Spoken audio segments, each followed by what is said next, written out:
আবারও ধন্যবাদ জানাচ্ছি মাননীয় সংসদ সদস্যকে। একটা জিনিস মাননীয় স্পিকার খুব ভালো লাগছে, এই সংসদে সত্যিকারে গণতন্ত্র মজা পাইতেছি। দেশে ৭৫% মানুষ কৃষির সাথে নির্ভর। এখানে সংসদ সদস্য আছেন যারা ভোট দিয়ে জনগণ নির্বাচিত করেছে, এর ভিতরে ৭৫% মানুষ কৃষির সাথে জড়িত।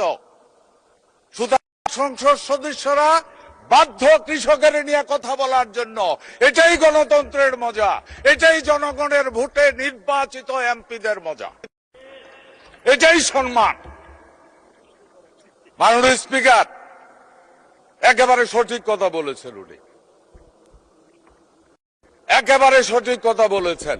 কৃষক জানে না কতটুকু উৎপাদন করতে হবে, কৃষক জানে না বাজারের সাইজ কি।